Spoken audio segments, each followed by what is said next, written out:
Centro de Referência do Museu da Bolsa do Brasil, MUBE3. Entrevista com Luiz Abidal, realizada em 7 de abril de 2025.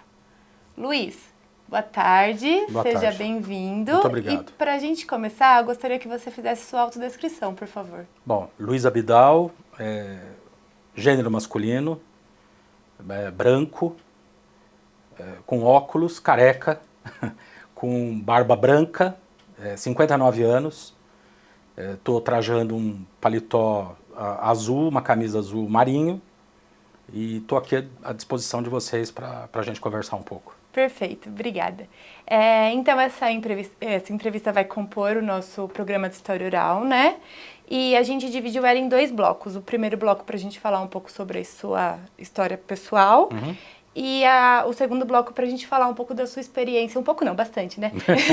Sobre a sua experiência profissional. Ok. Para a gente começar, a gente gostaria de saber onde você nasceu. Bom, eu nasci em São Paulo, a minha família é de São João da Boa Vista, interior de São Paulo, mas eu nasci em São Paulo, na maternidade de São Paulo, 12 de fevereiro de 1966. E como era composta a sua família? Minha família era composta por meu pai e minha mãe, a minha avó morava conosco, a mãe da minha mãe, e eu, minha irmã.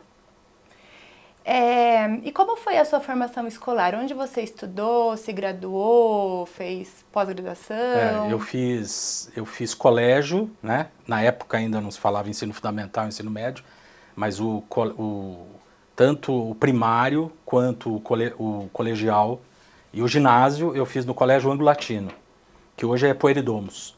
Uhum. E a faculdade eu fiz na PUC, Pontifícia Universidade Católica de São Paulo, administração de empresas. Depois me pós-graduei em marketing e comunicação pela ESPM e depois fiz mestrado também pela ESPM em comunicação. Legal. E alguém próximo de você atuava no mercado de capitais, no mercado financeiro? Não, meu pai sim, meu pai foi, durante décadas, foi funcionário do Banco do Brasil. Uhum. Mas assim, eu me vejo mais, apesar de ser do mercado financeiro, eu me vejo mais como alguém de marketing e comunicação do que verdadeiramente dentro dessa composição do mercado financeiro. Então, neste caso de marketing e comunicação, eu nunca tive ninguém da família que tivesse essa experiência. Uhum. Mas meu pai trabalhou no Banco do Brasil durante muito tempo. E como que se deu essa sua entrada na Bolsa? Então, comecei em 1986 como escriturário da área de câmbio do Banco Geral do Comércio, que era ali na rua Líbero Badaró, 425. Acho que até um laboratório hoje. E lá eu trabalhei na área de câmbio. E aí apareceu uma vaga na área de marketing do banco, tá? Uhum. Que era lá na Vila Olímpia, lá na Rua Funchal. E eu acabei me candidatando e fui para lá como analista trainee. Durante o período em que eu fiquei lá, foram várias as mudanças de gestão, gerências e diretores e tudo mais. E aí um dos diretores, que era o diretor adjunto de planejamento, ele acabou assumindo a nossa área, a área de marketing, e ali eu comecei a trabalhar com ele, que era o Gilberto Mifano. Uhum. O Gilberto Mifano foi diretor ali do Geral do Comércio até 92. Em 93, no final de 92, início de 93, ele veio para a Bovespa para assumir a superintendência executiva de desenvolvimento, que tinha lá projetos especiais, que tinha produtos, e não tinha ainda a área de marketing. E aí ele me convidou para vir montar a área de marketing na Bovespa. Na época era um campo extremamente fértil, mas ao mesmo tempo super complicado, porque eu lembro de gente chegar para mim e falar, mas o que você veio fazer aqui? A Bolsa não precisa de marketing.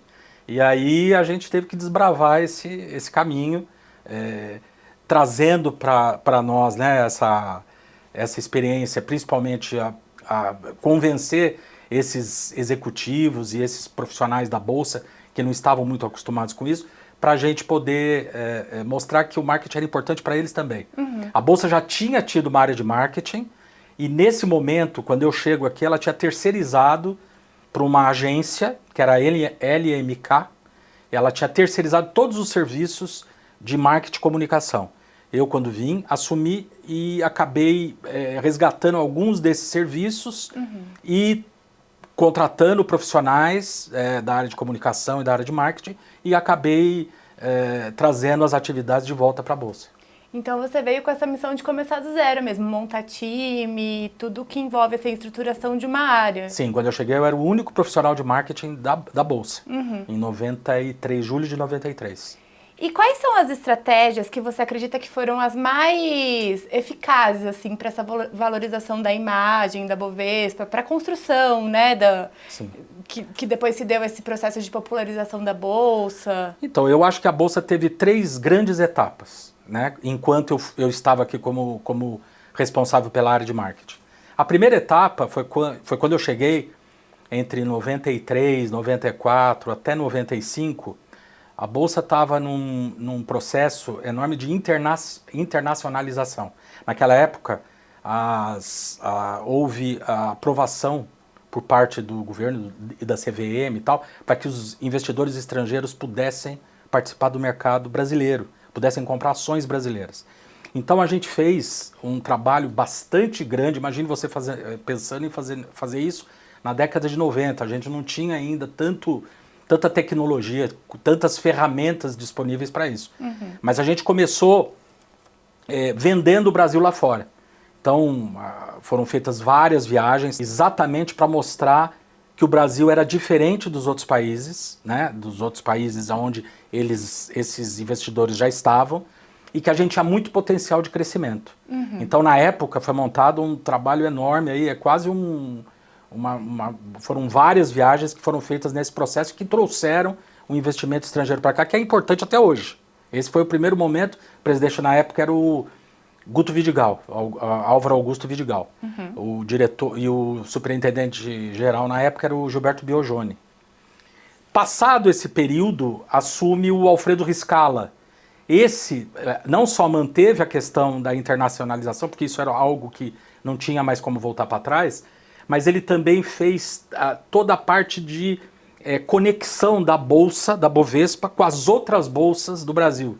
Muita pouca gente sabe, mas a Bolsa tinha 9 bolsas. Né? Tinha a Bolsa Regional, que era lá em Fortaleza, você tinha a Bolsa no Sul, você tinha a Bovmesb, que era a Bolsa de Minas, Espírito Santo e Brasília, você tinha a Bolsa do Rio, eram 9, tinha a Bolsa do Paraná, Bolsa do Extremo Sul, né? Que é essa do Rio Grande do Sul, de Porto Alegre. E ele fez o grande trabalho dessa gestão foi a unificação do mercado. E a tecnologia a serviço do investidor. Então, nesse período foi lançado o Home Broker, nesse período foi lançada a CBLC, que é a Companhia Brasileira de Liquidação e Custódia, e isso tudo possibilitou que mais brasileiros pudessem também entrar no mercado. Então, esse foi um segundo momento que se somou à internacionalização. E aí veio a época do Maliano, né? Que assume, aí abre as portas literalmente para o mercado do brasileiro, né? Para que o brasileiro pudesse investir em ações por meio de clubes de investimento. E aí começa um trabalho absurdo, tanto educacional quanto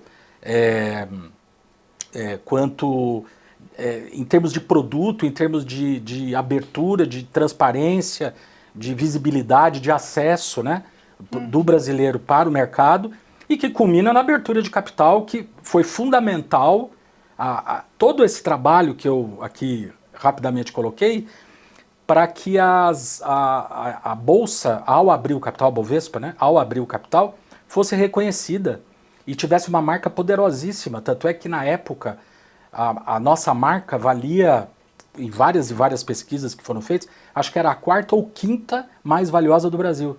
Porque foi todo esse trabalho que foi sendo feito em relação à marca e à imagem, e que culminou com a abertura que o Maliano impôs, né, com os projetos do Bolsa Aberta, do Bovespa Vai Até Você, dos projetos educacionais, desafio e tal. E isso a gente estava na mídia todo dia, de uma forma positiva.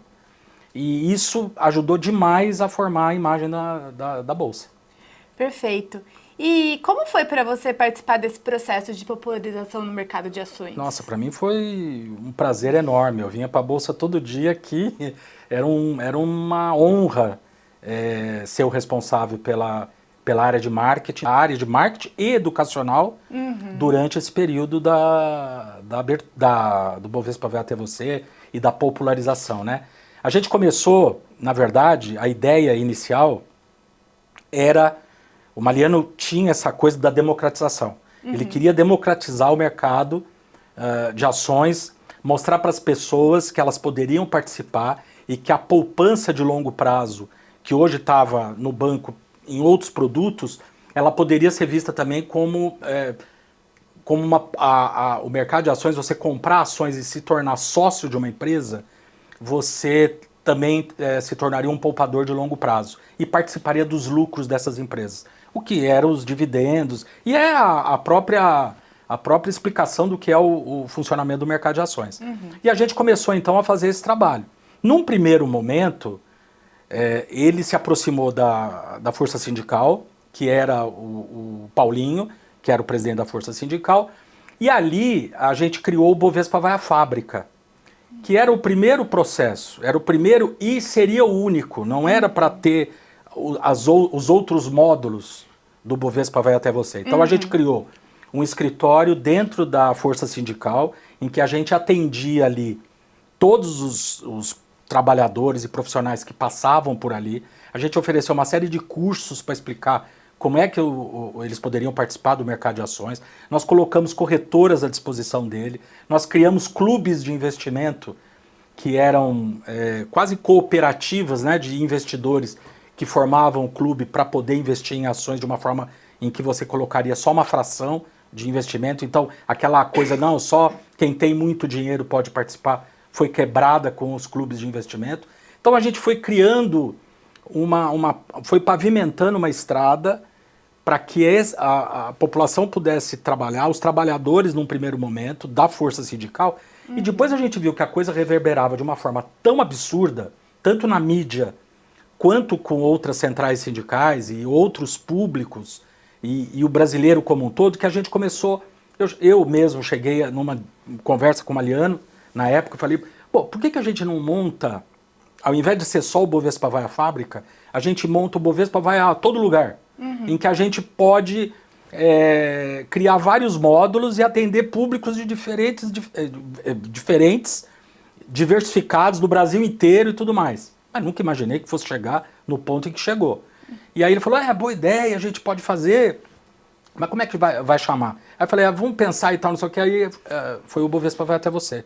E aí a gente fez Bovespa Vai ao Clube, Bovespa Vai à Fábrica, né, que já tinha. A gente montou uma estrutura de atendimento e de promoção dentro nas praias de São Paulo. Tem fotos ótimas. Nossa, nós somos absurdo, até no New York Times, no Wall Street Journal, foi uma revolução aquilo ali, porque era o presidente da bolsa de bermuda no meio da areia, falando sobre o mercado de ações, né? E distribuindo material para os banhistas. Sim. Era um negócio absurdo. E lá no calçadão, a gente tinha o Bovimóvel, que também foi criado para fazer todas essas visitas em locais públicos, né? E lá a gente ficava atendendo o público, né? A gente ficava no calçadão atendendo o público e fazendo promoções. Então, o pessoal preenchia um cupom e ia participar de um sorteio de brinde da Bolsa na época. Fica milhares de pessoas, milhares esperando o resultado para ganhar um boné, uma camiseta, um negócio. E era uma festa, e as fotos ali, elas foram absolutamente impactantes. Isso foi para todos os jornais. O que nós tivemos de matéria na televisão, na mídia, foi um negócio inacreditável, a explosão que aconteceu aquilo, porque era inusitado, era algo que fugia do normal, não é possível.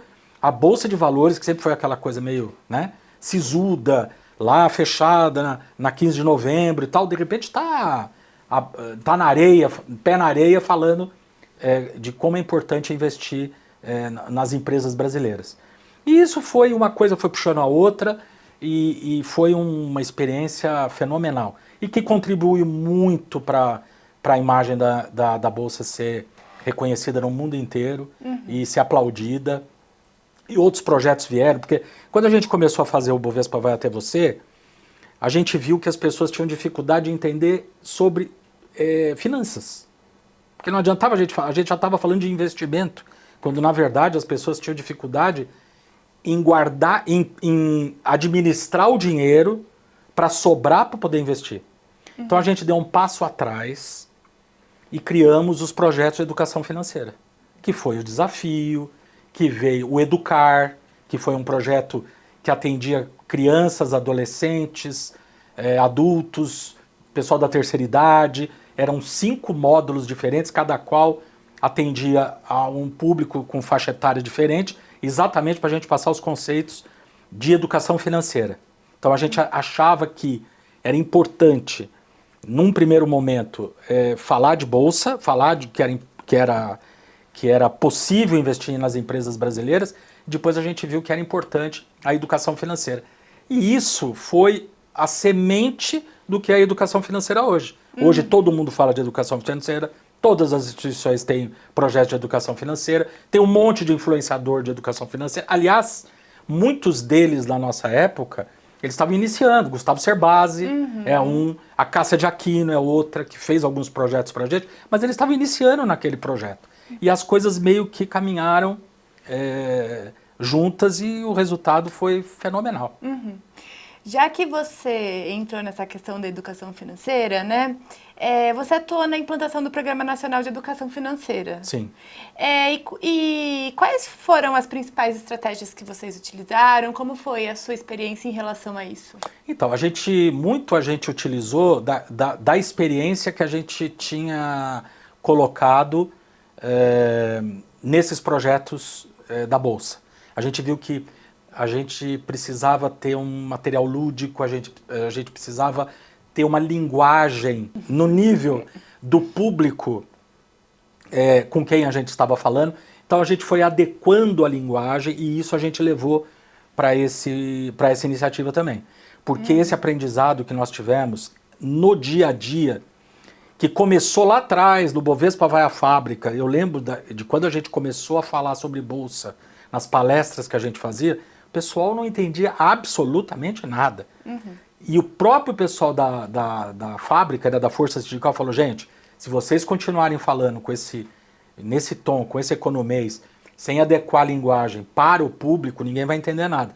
Então nós começamos, até pedimos ajuda para eles, para que nos ajudassem a desenvolver uma linguagem que fosse adequada àquele público. E fizemos a mesma coisa nos projetos educacionais. Contratamos pedagogos, parceiros, pessoas que já tinham experiência nesse processo e que nos ajudou a implantar e a disseminar a educação financeira em todos os cantos do país. E a experiência do Bovespa Vai Até Você, que disseminou os conceitos do mercado, também ajudou a disseminar parte da educação financeira. Infelizmente, nós fizemos isso até 2008. Eu saí da Bolsa em 2008, em junho de 2008, encerrou meu contrato com a Bolsa. Depois eu fiquei mais 6 meses como consultor aqui.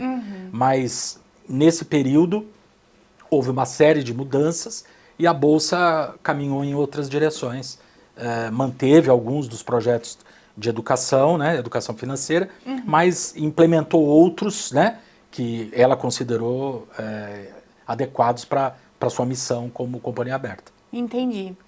E agora falando um pouco sobre produtos e serviços, né? A gente fez uma pesquisa e a gente viu que você participou do planejamento do home broker, dos fundos imobiliários, dos clubes de investimentos. Foi. E aí, em relação a isso, a gente também gostaria de saber a sua experiência. Então, assim, como eu falei lá no início, o home broker foi uma revolução, porque na época que nós lançamos o home broker, eu ajudei na divulgação, eu ajudei no lançamento, no evento de lançamento e tudo. Eram só 6 corretoras que ofereciam o home broker. Eu não sei se eu vou lembrar de cabeça, mas eu lembro que era Coinvalores, a Socopa, a Ágora, era a própria corretora do Riscala, esqueci o nome, mas era uma delas. e mais eram seis. Eram seis. E assim, foi uma experiência muito interessante. Porque naquele momento a gente abriu a possibilidade dos brasileiros investirem diretamente na bolsa, olhando o painel, né, no painel na tela do computador, escolhendo a ação, colocando a sua ordem e facilitando muito o acesso em vários locais do Brasil e até do mundo, né? Porque naquele momento até o brasileiro que morava lá fora podia investir por meio do home broker. Então foi uma revolução. E assim, ele não era um produto, né? Ele era um meio. O home broker, na verdade, ele era um meio de investir em ações. Agora, fundo imobiliário, sim, fundo imobiliário foi um produto, porque a Bolsa criou um projeto interno chamado Bovespa Fix, que eram produtos de renda fixa. A gente já tinha uma ideia naquele momento de que as corretoras precisavam diversificar produtos. Ela não podia ficar vinculado apenas a vender ações ou a negociar ações. Porque na sazonalidade, muita gente deixa de investir em ações por ser um mercado de renda variável. Então, o que a gente sugeria na época era a diversificação. E aí a Bolsa criou o Bovespa Fix. Entre os produtos de renda fixa estava um fundo imobiliário. Foram vários os lançamentos que aconteceram. E assim, no começo era um negócio por dia. Era uma coisa assim ridícula. Depois a coisa começou a caminhar dentro de todo o processo de divulgação que a gente fez. E a coisa explodiu. Assim como nós lançamos também, na época que nós estávamos aqui, o Tesouro Direto.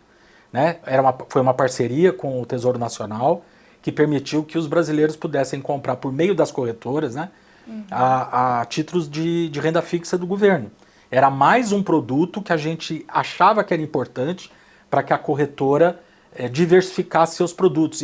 E assim, a gente imaginava também que alguém que entrasse na corretora, que aprendesse a investir em renda fixa, ela poderia migrar parte dessa renda fixa também para a renda variável.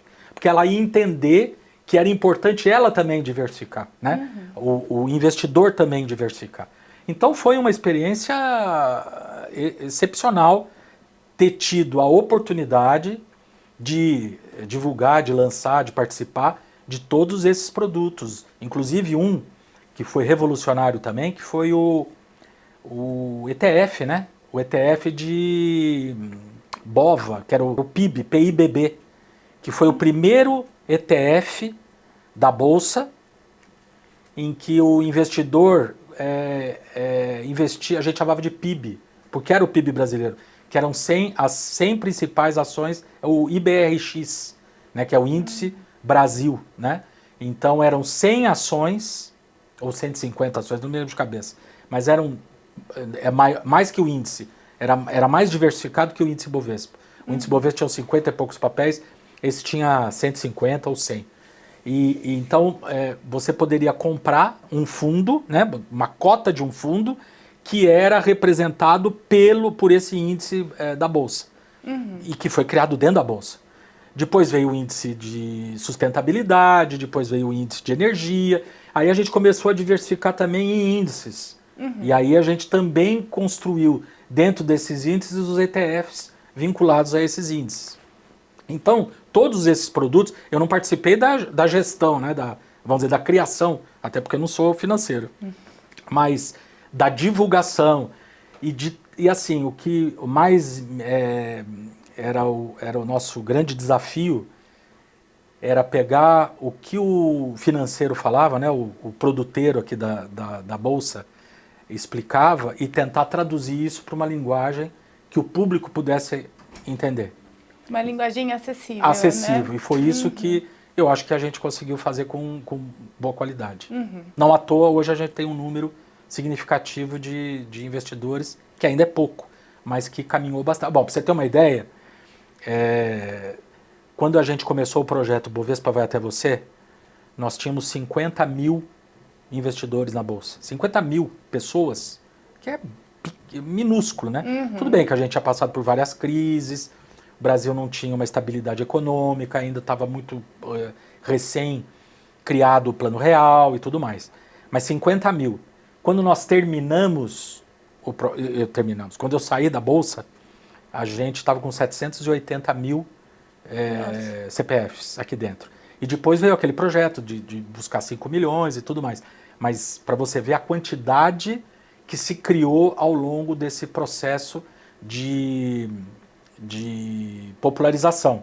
Isso sem contar, que não está nesses 780 mil, quantidade de pessoas que estavam nos fundos de ações em banco, nos clubes de investimento, porque o clube de investimento contava e embaixo dele tinha todas as pessoas que participavam. E nesses 780 mil não estão esses investidores de fundos e clubes. Então o número era bem maior do que esse.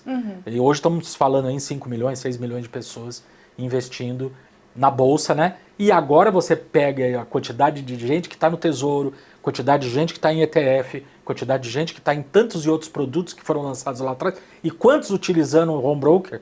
Então você vê o quanto isso revolucionou o mercado.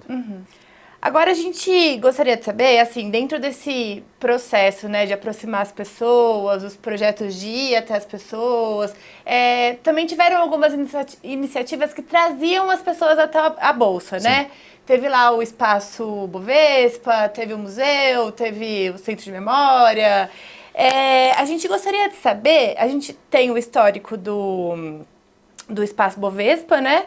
Mas a gente gostaria de saber se tiveram iniciativas anteriores a essa, nesse processo, né? Das pessoas conhecerem, visitarem. Sim. Quando eu entrei na Bolsa, em 93, já existia um projeto educacional chamado Bovespa Criança. Era Bovespa Criança, Bovespa Jovem. Eram dois.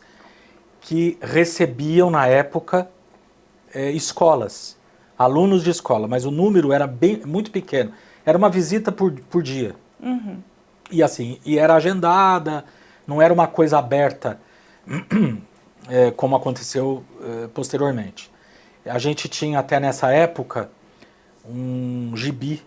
Quem criou o Bovespinha foi o Maurício de Souza. Maurício de Souza criou um gibi com a Turma da Mônica, e que tinha um personagem que era o Bovespinha, e que ele vinha visitar a Bolsa. E aí a Mônica, o Cebolinha, o Cascão, a Magali, explicavam para ele o que era a Bolsa, né? Como é que poderia investir e tal. Tudo isso em linguagem de gibi, tá?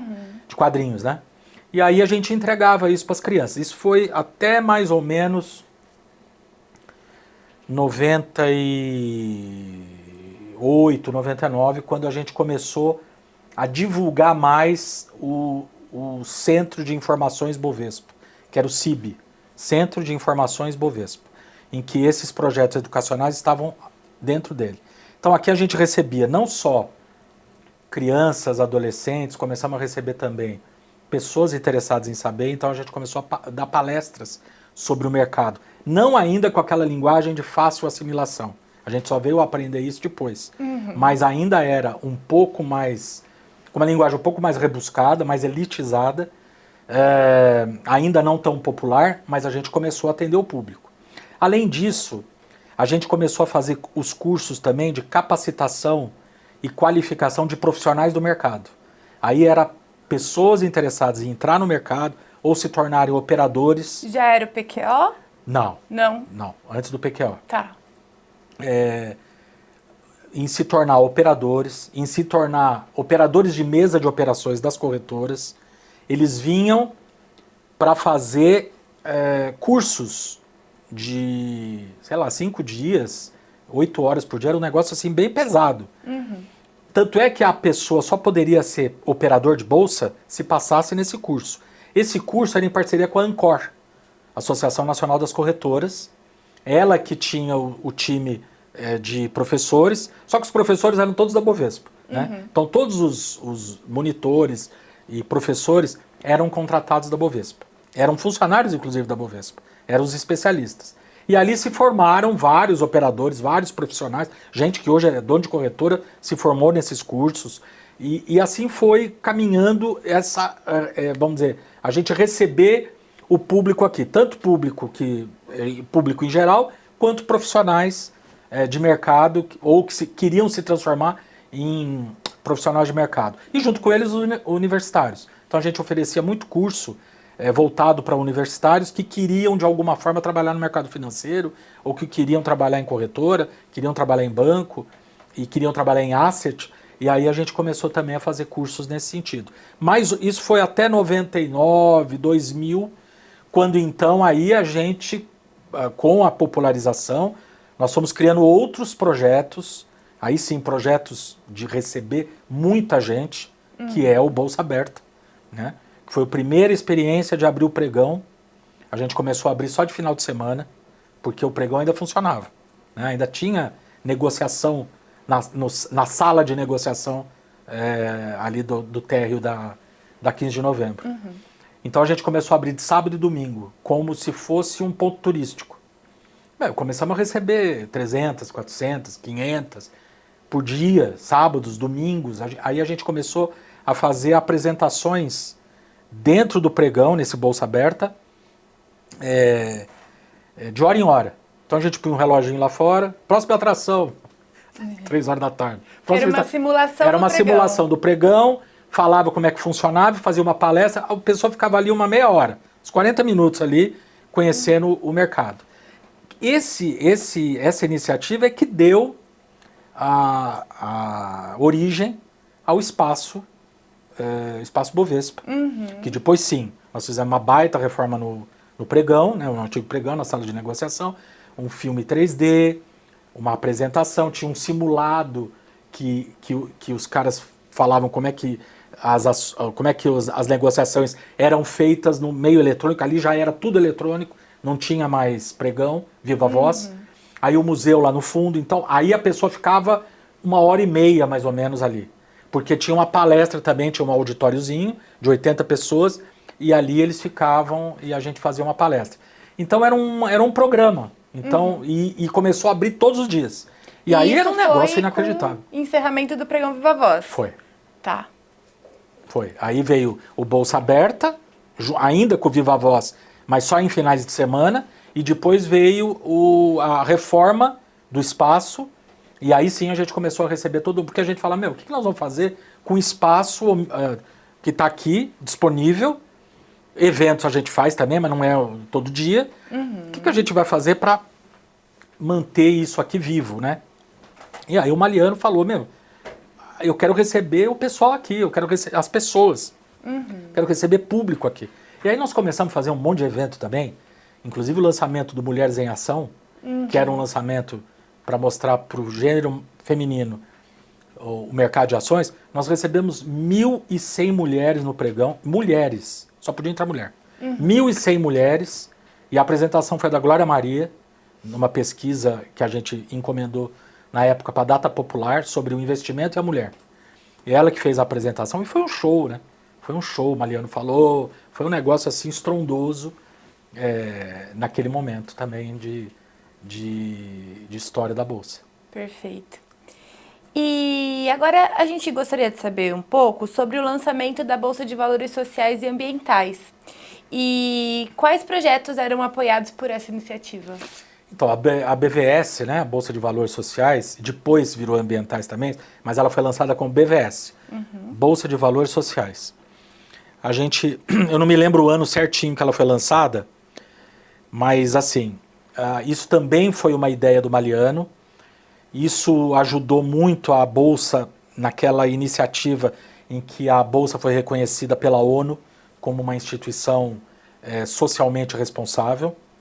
E aí a gente fez parte do PNUD, foi uma série de... A Bolsa de Valores Sociais fez uma série de... nos ajudou muito a difundir a marca e a imagem junto a outros públicos aonde a gente não entrava, né, onde a gente não tinha penetração, e depois começou a ter exatamente pela BVS. A BVS, na verdade, a gente pode explicar como se fosse... Ela é um espelho da Bovespa. Era uma bolsa em que as ações eram doações que você fazia para os projetos. Então as empresas, vamos dizer assim, as companhias abertas que você investia eram projetos sociais. Os projetos sociais, eles se listavam na bolsa tinha uma curadoria que ia visitar esse projeto para ver se realmente existia, se era sério, se aquele valor estava correto, ou como que a gente ia divulgar isso e tal. E a gente listava na Bolsa de Valores Sociais os projetos sociais que eram aprovados. Tá? E a gente falava que ali era um investidor social. Uhum. E os dividendos, já que ele comprava uma ação, que era uma doação, os dividendos era ele ver aquele projeto em pé, uhum. né? E que ajudava milhares de pessoas, de crianças e de adultos, e foram os mais variados projetos. Um deles eu lembro que foi a criação de uma biblioteca no Pará, que o projeto era esse, era a criação de uma biblioteca numa cidade bastante distante do Pará, e que as pessoas podiam doar e tal. Então, a cada projeto que era completado, né, a gente fazia um grande evento, fazia uma grande festa, mídia e tudo mais, exatamente para promover que os outros projetos que estavam listados na BVS pudessem ser contemplados, né, uhum. e pudessem ser absorvidos pelo investidor social. Eu lembro perfeitamente quem era a presidente do conselho. Bom, primeiro quem era o presidente do conselho num primeiro momento foi o Guto Vidigal, e quem fazia parte do conselho da BVS, quando ela foi lançada, era Daniela Mercury, era o Cacá Verá, que é um indígena estudioso e que defende os povos originários, a Guiomar Namo, que era da Abril. Era um pessoal assim extremamente qualificado, especializado no terceiro setor, uhum. e que foi escolhido a dedo para a gente desenvolver esse projeto. E o projeto foi desenvolvido junto com o Celso Greco, que na época tinha uma empresa chamada Atitude. O Celso até hoje está envolvido nisso. Ele virou um dos maiores especialistas no terceiro setor. E o grande projeto dele no começo foi a Bolsa de Valores Sociais. E qual era o perfil desse investidor social? Era pessoa física, pessoa jurídica? Pessoa física, principalmente pessoa física, e que doava, e que abraçava aquele projeto e achava que aquele projeto era interessante. Agora, o mais importante de tudo era a transparência que a Bolsa dava para isso, né? Uhum. Porque a gente não só colocava lá o quanto faltava para bater a meta, né? Num momento em que também a tecnologia não era tão avassaladora assim, como é hoje, é muito mais fácil montar vaquinha, montar isso, montar aquilo. Não. Naquela época, tinha que ter uma instituição que tinha credibilidade para poder embarcar tantos projetos e as pessoas entrarem confiando que aquilo chegaria no destino final. Uhum. E isso acontecia. Mas principalmente eram pessoas físicas. A gente divulgava aquilo com muita força na época, a mídia ajudou demais também, e os próprios projetos sociais, né? Porque os próprios projetos sociais iam atrás de de investidores sociais para poder ajudar a colocar em pé aquele projeto que estava ali listado. Muito legal. Agora a gente vai mudar um pouquinho de assunto. A gente vai falar sobre o IPO da Bovespa, né? E a gente gostaria de saber como foi a sua experiência nesse processo também e quais foram as lições que você aprendeu durante essa vida aqui? Então, eu só queria contar um capítulo que é bem interessante. A gente teve muitas histórias, assim, muitas histórias interessantes em relação ao Bovespa Vai Até Você. Você imagina, a Bolsa, na época, indo falar nos 4 cantos do país sobre mercado de ações, quer dizer, como é que era a receptividade disso e tal. Mas eu queria destacar 2 acontecimentos, um deles na praia, quando a primeira vez nós fomos lá e o pessoal achava que a gente estava vendendo bolsa, né? Que era, eu queria uma de plástico, eu quero uma de couro, eu quero... Não acredito. Então, sério. E aí a gente explicava que não era isso. Então, para você ver o nível de desconhecimento que se tinha em 2002, foi quando a gente fez o primeiro Bovespa Vai Até Você. Uhum. Isso foi uma coisa assim inacreditável. E o outro projeto que foi muito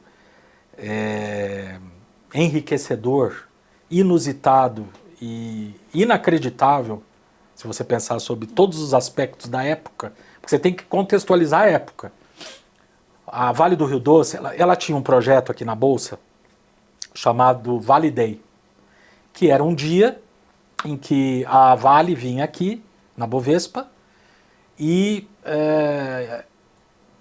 fazia encontros com os investidores da Vale, com os analistas.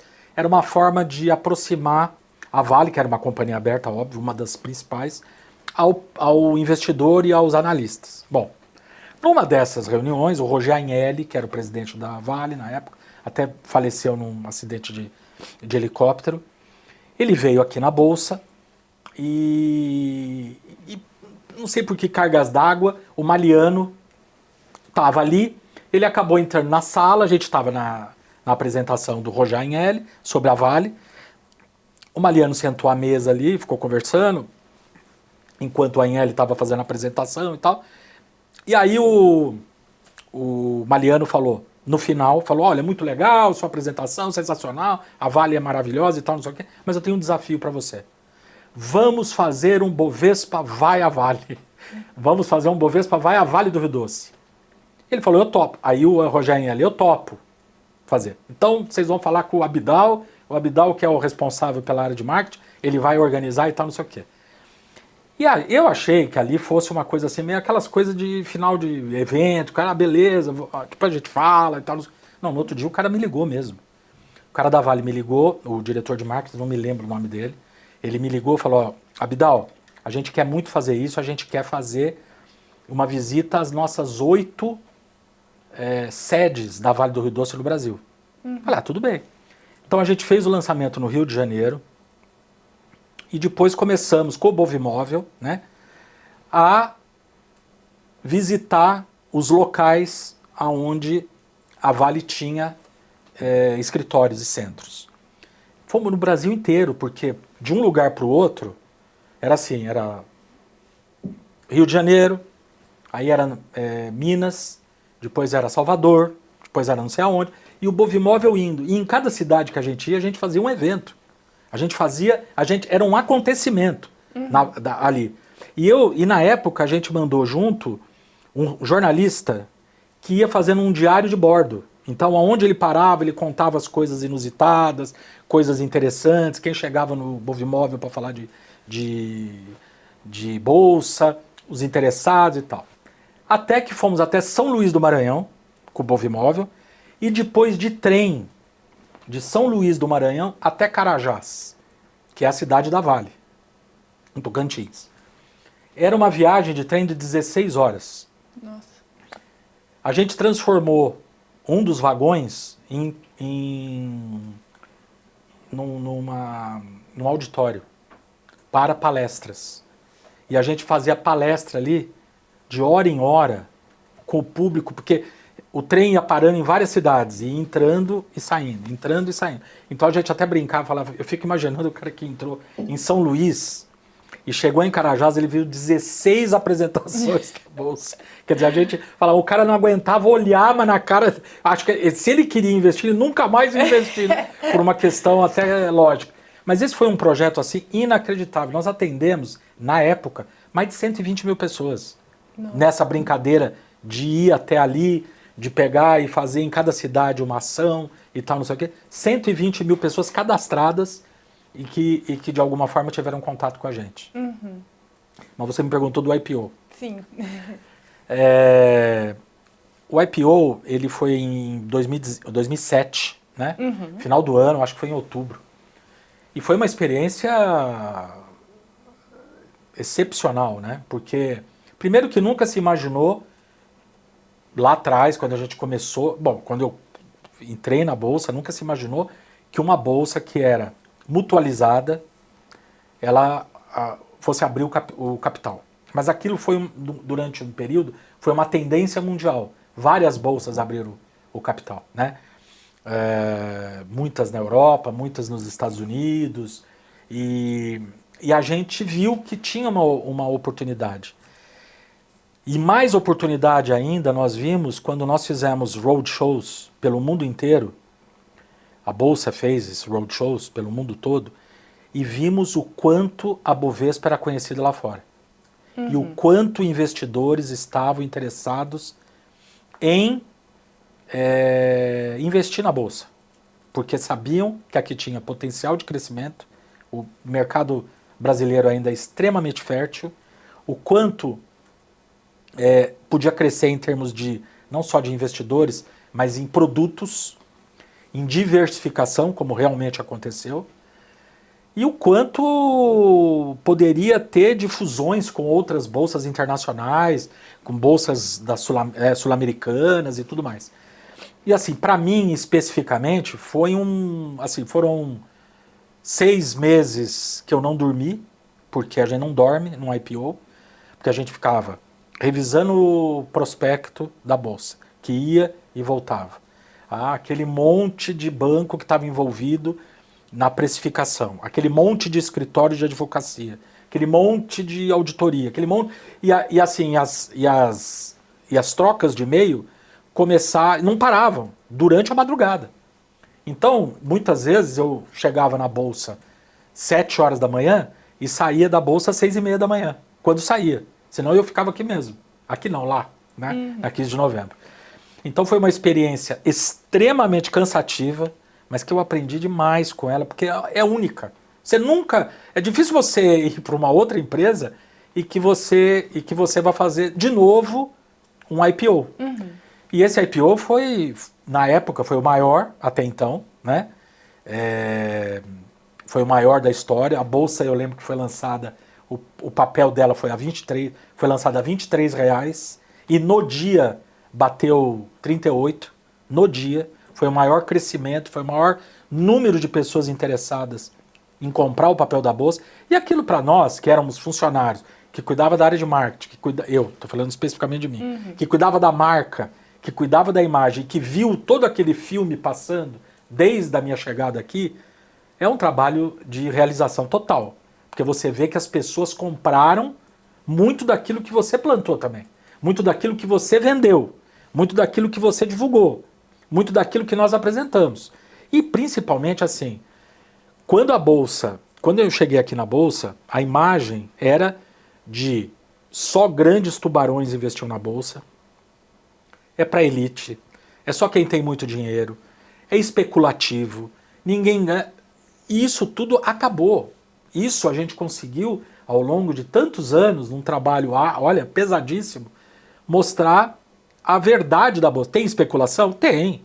Tem algo, muitas vezes, que não é ortodoxo? Tem. Mas é a minoria da minoria da minoria. Agora, não dá para você espalhar isso com uma imagem negativa em tudo, quando, na verdade, é uma coisa pequena e que a Bolsa hoje, não precisa nem dizer, olha os resultados, os projetos, as iniciativas, tudo aquilo que ela faz, as fusões que ela já fez e o tamanho que ela é hoje, né? Como o B3, que é a fusão da Bovespa, da BMF e do CETIP. Quer dizer, tudo aquilo que era, então, na minha época, empresas separadas, né? Todas mutualizadas, que tinham donos, que eram as suas associadas, né? No nosso caso, na Bovespa, as donas eram quem tinha títulos, né? As sociedades corretoras, as corretoras, e a BMF também. E aí você hoje vê que é uma empresa de capital aberto, né? Que visa lucro, que tem uma administração altamente profissional. Então, quer dizer, a gente olha e vê que fez um trabalho razoável. A minha próxima pergunta é exatamente nesse sentido, assim, em relação à marca, né? Quais foram os impactos dessa abertura de capital? Foi genial. Porque, assim, primeiro, que eu acho que ela já vinha alavancando, a gente já vinha alavancando a marca da Bovespa durante os períodos todos que eu já falei, né? A popularização ajudou demais, o educacional ajudou demais, a gestão profissional ajudou demais, o Maliano como garoto propaganda de uma instituição humana ajudou demais. Como eu falei, quando a gente chegou lá fora e viu o quanto as pessoas conheciam a Bolsa, lá fora, não é aqui no Brasil só, os grandes investidores conheciam a Bolsa, queriam participar dela, Ali a gente viu que a marca, a imagem, estava consolidada. Ali a gente, e positiva. Então a gente já veio agregando valores, né, positivos à marca desde sempre. E isso eu acho que a Bolsa manteve, mesmo com a abertura de capital, ela se manteve. Porque vejam quantas pessoas se tornaram sócias, né, daquela marca, da Bolsa, né, que era Bovespa, depois era Bovespa Holding, você tinha BMF Holding, somou, virou BMF Bovespa, e agora são sócios todos da B3. Então, eu acho que ela se consolidou como marca, hoje já era uma marca super respeitada, hoje continua, talvez até mais do que naquele momento, é admirada de forma ampla, não só por quem está no mercado, mas B3 você vê em todo lugar hoje, né? Nos programas educacionais do Futura, na Cultura, e em outras tantas ações e iniciativas. Claro, ela muda um pouco a postura por ser uma companhia aberta e por ter sócios que obviamente querem que ela seja administrada de uma forma profissional, e isso acontece com certeza, mas eu acho que só valorizou a marca e tudo que a Bolsa vem fazendo tem sempre a valorizar ainda mais. Abdal, tem alguns projetos de Bovespa e BMF que são parecidos, né? E aí a gente queria saber como que era, se vocês se conversavam, como que se dava isso? Eventos estratégicos a gente fazia em conjunto. Então, por exemplo, quando nas épocas de eleição a gente organizava junto debates dos presidenciáveis, dos governadores, aqui na Bolsa ou na BMF, na Bovespa ou na BMF, nos auditórios que a gente tinha ali naquele momento, e chamava a imprensa, chamava também as corretoras, os associados, né? Então a gente fazia em conjunto. Alguns eventos agropecuários também a gente fazia em conjunto. Então, no Bovespa Vai Até Você, por exemplo, quando a gente fez o Bovespa Vai ao Campo, a gente criava espaços em que a gente dividia com a BMF em algumas iniciativas. Porém, a divulgação, a forma, a linguagem que a BMF usava era diferente daquela que a Bovespa usava. Por quê? Os produtos da BMF eram muito diferentes dos nossos. Os produtos da BMF, por ser commodity, por ser investimento em grãos, investimento em outros produtos, era mais sofisticado. A gente falava de ações, até mais fácil de explicar o nosso do que o da BMF, porque ali você está falando de investimento, você compra um pedacinho da empresa e vai participar do lucro. Pronto, beleza, tá fácil. Agora, a explicação do que era investimento no mercado futuro, os derivativos, tudo isso requeria muito mais, vamos dizer, muito mais tempo e mais explicação do que o nosso, que era uma linguagem, poderia ser uma linguagem mais simples. Depois a BMF, até com projetos mais populares, como foi o caso dos mini contratos de índice, de dólar e tal, ela captou investidores em camadas mais baixas. Mas no caso da Bovespa, a gente tinha uma linguagem totalmente diferente, principalmente durante o período da popularização. Entendi. E qual foi a sua participação no processo de incorporação das bolsas, fusão das bolsas? Olha, eu pouco participei, assim, eu participei sob o aspecto administrativo, né? Porque na época, quando quando começou o projeto de fusão, é engraçado, né? Nessa época, eu tive minha filha em fevereiro de 2008. Quando eu saí de férias, porque eu peguei uns dias e saí de férias exatamente por causa do nascimento da minha filha. E aí, quando eu saí, a gente não se falava em fusão. Então, nós estamos falando de fevereiro. Aí, eu não me lembro, alguém me ligou, falou, Abdal, estão falando em fusão lá com a BMF, você está sabendo de alguma coisa? Eu falei, imagina, não tem a menor condição. Eu saí de lá, não vai fundir coisa nenhuma, BMF, Bovespa, não vai ter nada, imagina e tal, não sei o quê. Bom, aí quando não é a minha surpresa, quando eu vejo um comunicado, tipo assim, uns 5, 6 dias depois, um comunicado no Valor Econômico, um fato relevante, porque ambas eram de capital aberto, que iniciaram tratativas, negociações para uma possível fusão. Aí eu falei, então vai fundir. Aí liguei para o Mifano, na época ele era o CEO da Bolsa, da Bovespa, o Edemir era o CEO da BMF. Eu liguei para o Mifano falou, não, nós estamos só negociando, tal, curte suas férias, não liga para isso, tal, não sei o que tal. Quando eu cheguei, aí a coisa já estava bem encaminhada, já não era tratativa, a coisa já estava caminhando de uma forma bastante efetiva. E aí, na época, foi contratada a McKinsey como uma consultoria, né, para fazer a fusão de ambas em termos de funcionários, diretorias e tudo mais. E eu fiz parte de uma das duplas, era eu e o Alcides Ferreira. O Alcides Ferreira era o Abdal da BMF e eu era o Alcides da Bovespa. Então, e eu já conheci o Alcides há muitos anos, porque ele era da Broadcast, do Estadão, então eu já conhecia ele de outros carnavais. E na BMF também. A gente se dava super bem, como se dá até hoje. E aí, na época, a McKinsey montou 8 duplas que iam definir como seria a fusão da Bolsa. Então era uma dupla que ia falar de pós-trading, era a Marilis, do lado da Bolsa, da Bovespa, e o Cícero, pelo lado da BMF. Eu, pelo lado da Bovespa, e o Alcides, do lado da BMF.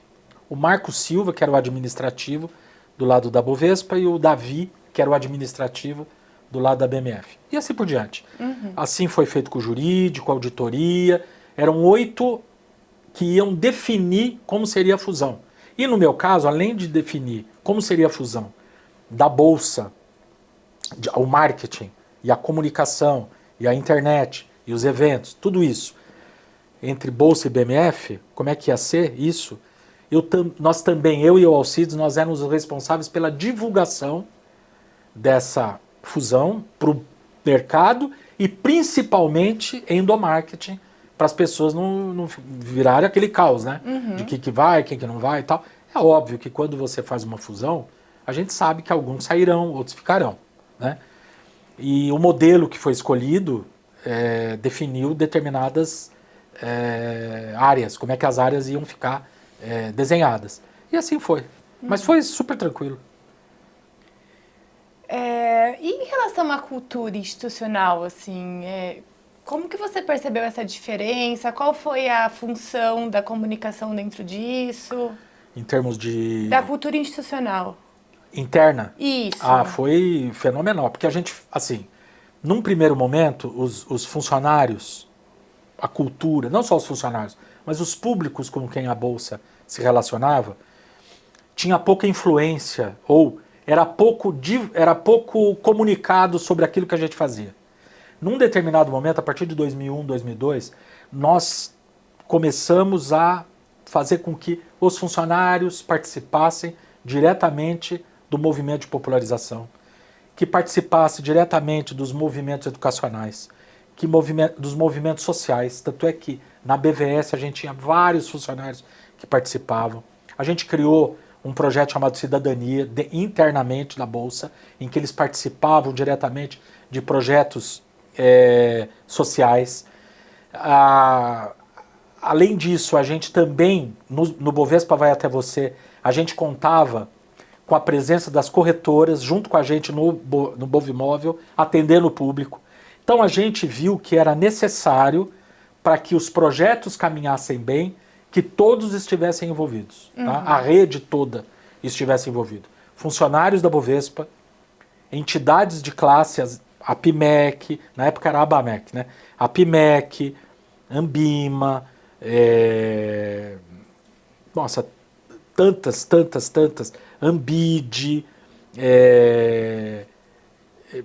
várias outras, né? Até o centro dos administradores, né? Conselho Regional de Administração, Conselho Regional de Contabilidade. Bom, era um mundo que a gente, de alguma forma, tentava cooptar para nos ajudar em todo esse processo de divulgação. Então, a cultura, tanto interna quanto externa, ela mudou completamente a partir do momento que nós nos conectamos de uma forma mais efetiva e estratégica com todos os públicos com quem a Bolsa tinha relacionamento. Legal. Agora, passando para um outro momento da sua vida, né?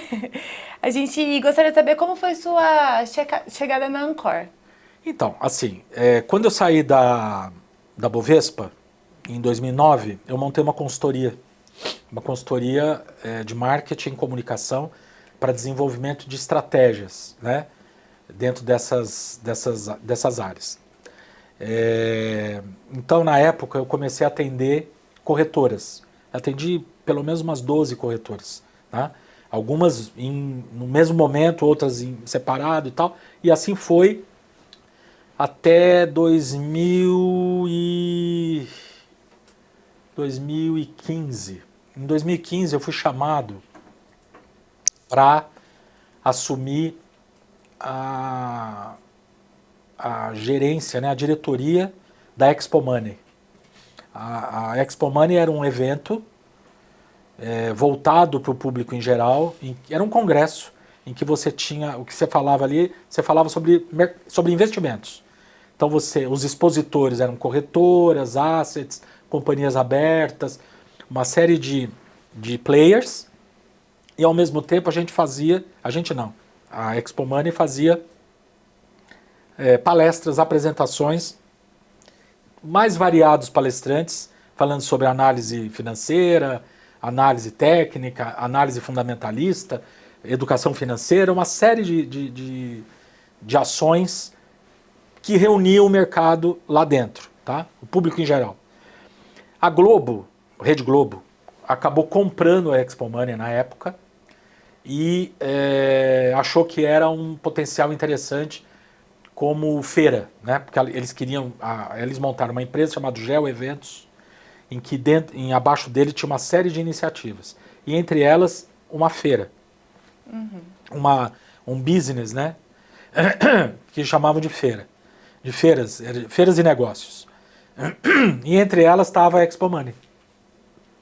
E aí, como eu tive a experiência de participar do lançamento da Expo Money, nós éramos patrocinadores, o principal patrocinador, a Bovespa e a BMF eram os principais patrocinadores da Expo Money. Eles me chamaram, souberam que eu estava fora da Bolsa, me chamaram para administrar a Expo Money. E fui. Fiquei lá 2 anos fazendo esse trabalho, até que a Geo Eventos, a Globo resolveu não dar continuidade à Geo Eventos e acabou. Aí em 2017, eu fui chamado para ser diretor comercial e de marketing de uma empresa de eventos chamada MA, né, em São Bernardo. E fiquei lá um período, desenvolvi toda a parte de estratégia e tal, até que a Ancor me convidou para desenvolver o plano estratégico da Ancord. Isso em 2018. Aí fui para lá e acabei desenvolvendo. Ao terminar esse projeto, entreguei o projeto, me falaram, ok, beleza, e aí, quem vai tocar isso aí? Aí então, você não quer ficar? Eu falo, eu posso ficar meio período, ouvindo aqui de vez em quando e tal, não sei o quê. Até que a necessidade bateu a porta, eu acabei ficando lá exclusivamente, como estou até hoje.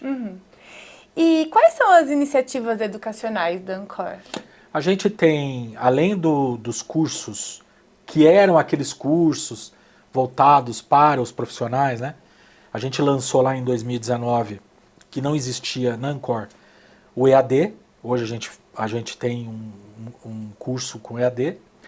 São 10 cursos para capacitação e qualificação de profissionais, e universitários também fazem, uma coisa bem interessante. Os assessores de investimento todos fazem.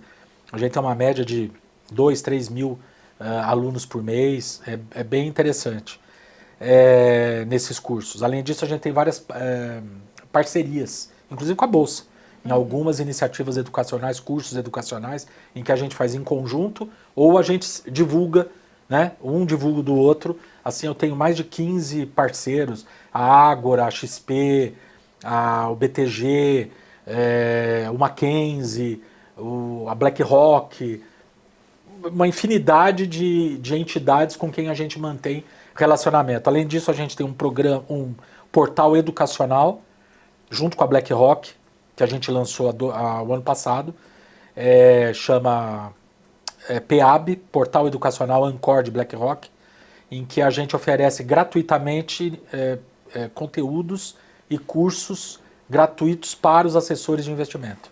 Tá? E aí ajuda no PEC, que é o Programa de Educação Continuada, ajuda no PQO, que tem um Programa de Educação Continuada, e assim por diante. Então são várias as iniciativas que a gente faz. Além de vários que a gente faz no PQO, junto com a Marina, no caso, né?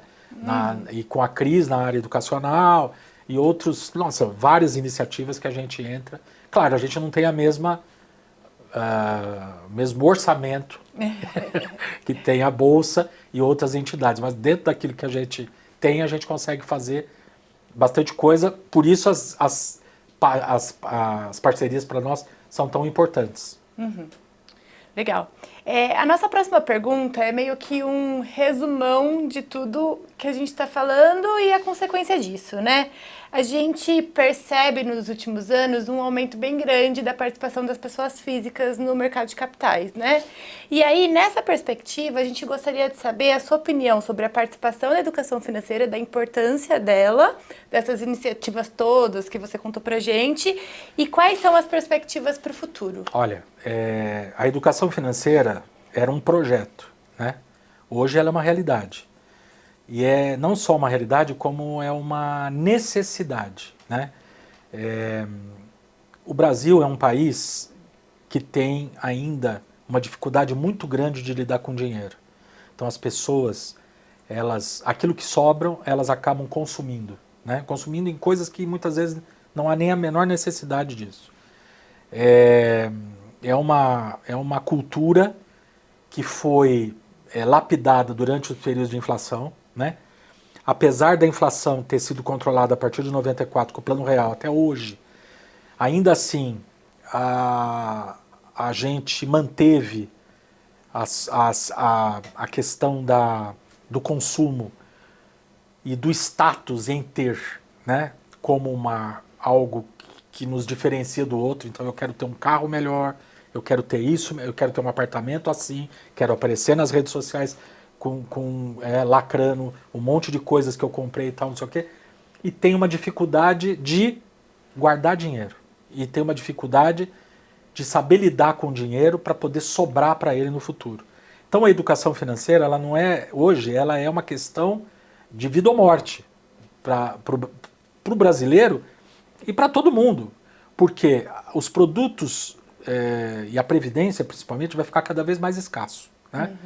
E essa questão de você saber lidar com o dinheiro enquanto você é jovem, enquanto você está formando a sua vida profissional, e isso é fundamental para o futuro, tá? E isso começa no banco de escola. Então a educação financeira, ela devia ser uma matéria obrigatória nas escolas públicas e privadas, tanto no ensino médio quanto no ensino fundamental. Esses conceitos são a diferença que vão fazer do Brasil um país poupador de um país consumidor sem a necessidade nenhuma de consumir. Então eu vejo que a educação financeira é fundamental, ela já não é mais algo a ser discutido, é algo a ser implantado e colocado de forma que crianças de 10 a 15 anos tenham isso diariamente, esses conceitos, né? A Ancord, nós estamos lá com um projeto futuro, nós vamos lançar também nesse sentido. A gente quer atingir esse público. Talvez seja a primeira vez em que a Ancord vai falar diretamente com o público final. Porque hoje a Ancord ela tem o público dela é o intermediário, né? Vamos dizer, a corretora, a distribuidora. Ela não tinha a estratégia de falar diretamente com o público final, tá? Porque ela é uma associação. Agora talvez a gente comece a fazer isso também. A Bolsa, antes da gente começar o trabalho de popularização, ela tinha essa característica, ela falava mais, era B2B. Depois ela começou a falar com o C, né, com o consumidor final. E quais inovações você acredita que são necessárias para manter a educação financeira relevante e atraente nesse cenário que a gente vive, né? Das mudanças econômicas, das mudanças tecnológicas? Então, eu acho assim, primeiro que a criança e o adolescente, a todo momento ele tem novas necessidades de comunicação, né? Então a gente vê as redes sociais, elas vão se transformando, outros aplicativos, gamers. A educação financeira ela precisa utilizar esse tipo de linguagem para chegar e para que o adolescente e a criança capte essa informação e possa, de alguma forma, ter esses conceitos para poder administrar melhor o seu dinheiro. Por que eu falo tanto dos jovens, né? Das crianças e adolescentes? Porque essa massa nova que tá vindo, ela precisa entender melhor como é que manipula dinheiro, precisa saber melhor como é que administra dinheiro. Porque eu acho que aqueles que já foram forjados no consumo, é muito mais difícil você conseguir convencer do contrário. Até porque todos os dias você vê o que é na televisão? Inputs para o consumo. Então, olha, o que você tem é o que você vale, né? O dinheiro que você tem é o que você vale. O carro que você tem é que faz o teu caráter. O apartamento que você vive é aquilo que você vai aparecer e que as pessoas vão te respeitar. Não tem nada a ver uma coisa com a outra. O que interessa é que dinheiro, ele é um meio, ele não é um fim. E as pessoas enxergam o dinheiro ainda como um fim, tá? E é exatamente nesse processo que eu acho que a educação financeira é fundamental. Então, as tecnologias que estão aí disponíveis, principalmente gamers, as redes sociais fundamentais para isso, e outros tantos que estão nascendo, inteligência artificial e tantas outras tecnologias que estão disponíveis, elas devem muito ser utilizadas nesse processo de aprendizado da educação financeira. Perfeito. E agora a gente já está encaminhando para o final, são as nossas últimas 2 perguntas. E a gente gostaria que você compartilhasse alguma história marcante, algum projeto que você tenha sentido uma satisfação especial. Bom, para mim é bem óbvio que o grande projeto, porque na verdade ele deu origem a todos os outros, que é o Bovespa Vai Até Você.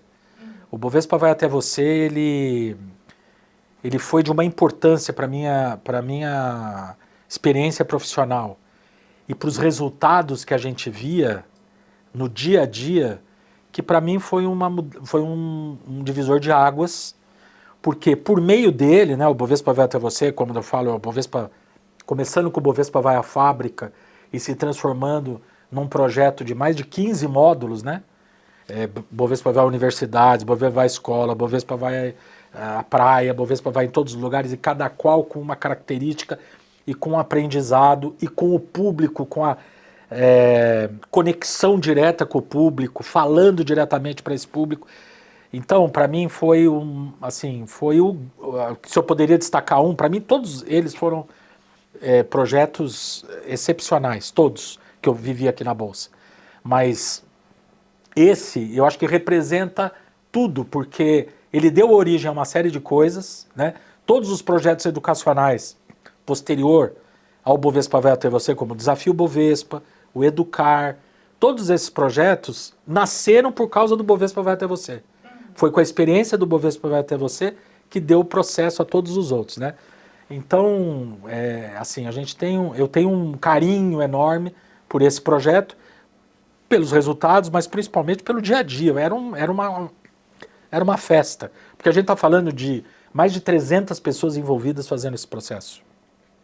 A gente estava, numa determinada época, com 6 Bovimóveis espalhados pelo Brasil, com 10 estandes em feiras e em Campos do Jordão, em Expo Inter, AgriShow, tudo ao mesmo tempo, e um monte e vários profissionais nesses espaços da Bovespa, atendendo o público, todos eles eram operadores da Bolsa.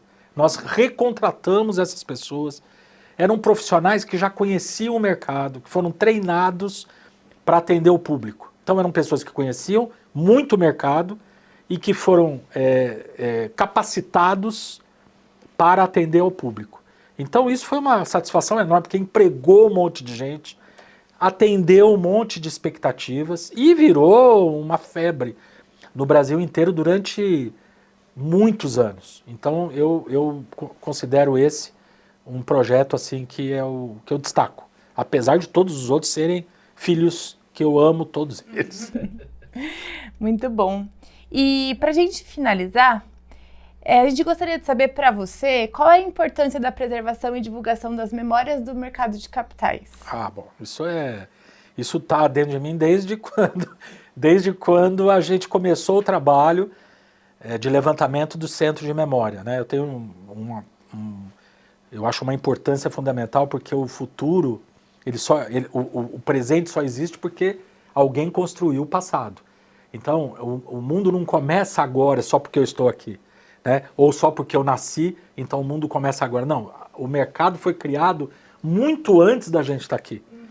Então, o trabalho que foi feito lá atrás no Centro de Memória, iniciado acho que em 98, se eu não me engano, não me lembro de cabeça, e que gerou toda essas doações de materiais, de cautelas de ações, de documentos, atas de reuniões, cadeiras, aquele aparelho do Thomas Edison de fazer o ticker, tudo isso que foi sendo doado pelas instituições para a Bolsa montar o seu acervo e contar a sua história. Eu falo da Bolsa porque é onde eu vivi, porque é onde concentrou tudo isso que as histórias das corretoras concentraram aqui. Então, desde o Emílio Rangel Pestana, com a ata lá da abertura da Bolsa em 1890, passando por aquele momento que a Bolsa fechou, depois reabriu em 1895. Isso é história, isso não tem como você apagar.